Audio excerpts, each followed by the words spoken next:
Are you ready to break free from the doubts and limits holding you back?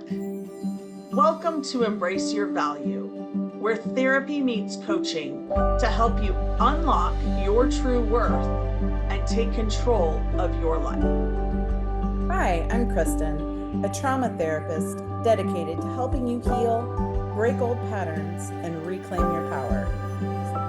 And I'm Jen, your support coach, here to show you how to set fierce boundaries, embrace self-compassion, and step boldly into the life you deserve. So whether you're stuck in self-doubt or feeling lost, know this: your value isn't up for negotiation. It's time to own it. Every week, we tackle real issues that challenge, inspire, and empower you to live with purpose and confidence. So grab your favorite drink, take a deep breath, and let's get started. Because you're not here to play small. It's time to embrace your value. Welcome back to Embrace Your Value, where we explore the inner work that helps us live boldly and authentically. I'm Kristen Burrus, trauma therapist and compassionate guide. And with me is Jen Anderson, your beliefs and boundaries specialist. Hi, everyone. Today we're diving into an essential topic: boundaries and the power of saying yes, but not just any yes. And if you know me and you are in my world, you're probably sitting there thinking, but you always say to say no. It's okay. We're just going to talk about it a little differently today, okay? We're exploring what makes a yes true and sacred versus a yes that might actually cost our well-being. So normally I tell you to say no to protect your energy. And that still holds true. It's the same in this. This you're just evaluating, is this yes something I want to do? And is it something I need? Is it protecting my energy? Or is it draining me? And then you get to decide which way you let your yes go. Absolutely. The difference between a healthy yes that feels good and aligns with your values and a codependent yes that comes from fear or guilt or trying to please others.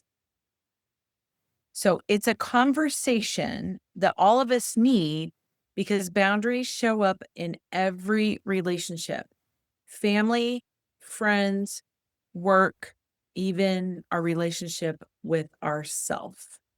Setting and protecting our boundaries isn't about becoming rigid or selfish. It's about honoring what truly serves our growth and well-being. I think I say that every day to someone. I love it. It's such a great thing to say, and everybody needs to hear it. Yes. So, how do we distinguish or discern a healthy yes versus a codependent yes? So, we need to start by defining these two types. And Jen touched on this in the very beginning, but a healthy yes is one you give freely without sacrificing your needs or values. It feels expansive and you have the energy to follow through with it. In contrast, a codependent yes often comes from an emotional obligation, guilt, or the fear of disappointing others. It might look like saying yes when you want to say no out of an obligation of people pleasing. It might also look like saying yes because you still want this person to like you. And that is not a reason to say yes to something that your heart is not into. Clinically, codependent yeses can lead to burnout, resentment, and loss of identity because they erode your ability to honor yourself.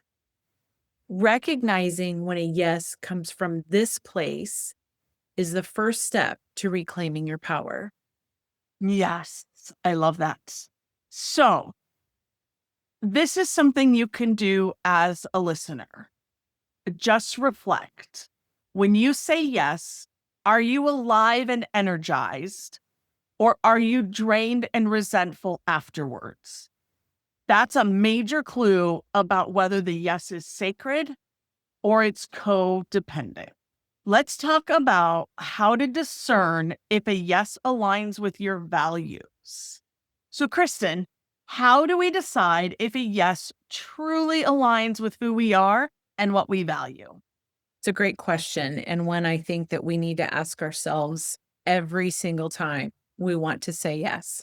So we have to go back to our value system and our values. So we've talked about this multiple times. And if this is your first episode, then I'll give you a little refresher.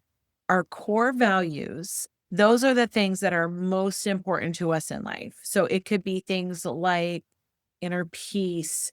It could be things like good, healthy friendships. Like I could go on and on.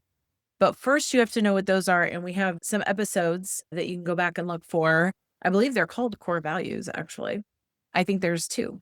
And so once you have those, once you really understand what your core values are, then you know what matters most for your well being, your growth, and your authentic self expression. When a yes supports those values, it expands you rather than contracts you. And I use a simple exercise with clients. Before saying yes, pause and ask, does this align with my priorities and boundaries? Does it contribute to my vision for life? If the answer feels uncertain or negative, it's okay to say no or even to ask for more time. And there's a little caveat to that I also use with clients, and that's this. If they're pressuring you in the moment or you feel pressured, even if they're not, it is perfectly acceptable to say, I need to think about it. Can I get back to you? Because that gives you the time and the space to really figure out, is this something I can do? Does this align with my priorities and my boundaries? Is this something that's me? Or should I respectfully decline? So we do it in a kind, gentle manner. We're not mean about it. And really be okay with saying, this just doesn't work for me right now. So don't feel like you have to do this all in the moment. You are allowed to ask for time and space. Yes. And it's important to also listen to your body and your emotions. Sometimes your gut or your nervous system sends red flags when a request doesn't serve you, even if your mind tries to rationalize saying yes. Discernment is a skill that strengthens with practice. And the more you honor your values, the easier it becomes to say a sacred yes confidently. So, what do boundaries in family, friendships, and work look like? So, and ourselves, right? Said that earlier. So, boundaries look different depending on the relationship. Family boundaries might involve limiting contact or setting expectations about conversations. Friendship boundaries may require saying no to social gatherings that drain you. At work, boundaries might mean protecting your time or workload limits. Boundary setting isn't always big, confrontational moments. A lot of times it's a small daily choice that keep your yeses aligned and your boundaries intact. Like turning off your phone during family dinner or asking your colleagues to respect your focused work time. You can also not check your emails after a certain time in the evening. There are so many things that you can do, even if it's a boss. And it's a boss that always crosses that boundary and texts you in the middle of the night and says, why haven't you done this? Or why is it? You aren't required, unless you work for somebody that you get paid to be on call 24/7. You don't have to do that. That is not a requirement.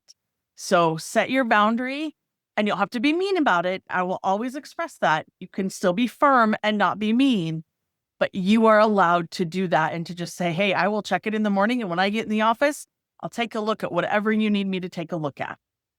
It's a great way to handle it. Absolutely. So, what keeps people from setting boundaries?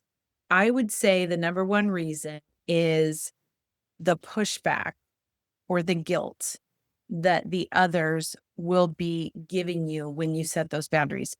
Because basically, the only time there's a need to set a boundary is when we feel like we have been violated. Our boundary, our value has been violated in some way. So take your example of the boss texting at night and they are violating your family or at home or downtime.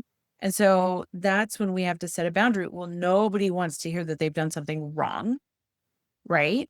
And so that I think is the thing that keeps people most from actually setting boundaries. I was talking to somebody just today about this, but I think the thing to remember is healthy boundaries create healthier relationships.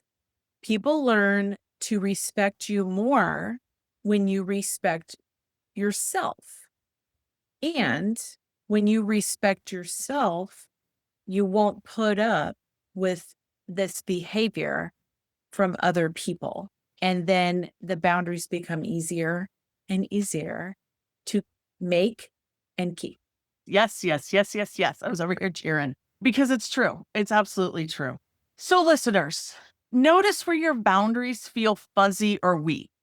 These are the boundaries that maybe you don't want to set or that you set, you've told people, but you don't uphold them. You're just like, it's okay. I'll check that email because you called me and asked me to do it. It's not okay, but that's your call. That's where those energy leaks come from. And that's when resentment really builds up.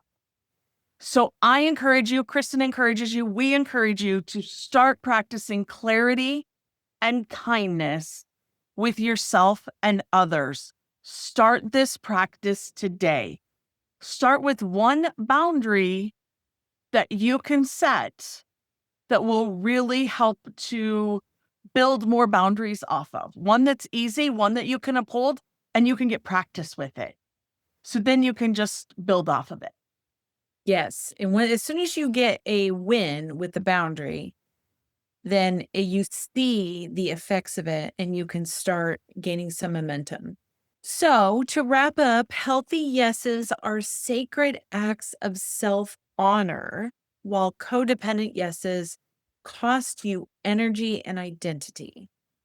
Getting clear on your values and setting boundaries across relationships empowers you to say yes authentically. Your action step, we kind of just talked about it, but we're going to do it again. Identify one yes you recently said that didn't feel right. Reflect on why and what boundary could have protected you. Like, what could you have done that would have been better? And if you don't know, reach out to us. This is a great place. Like, something happened and you feel like you said yes, but it wasn't quite right. And you don't know how you would have set the boundary, what would have happened.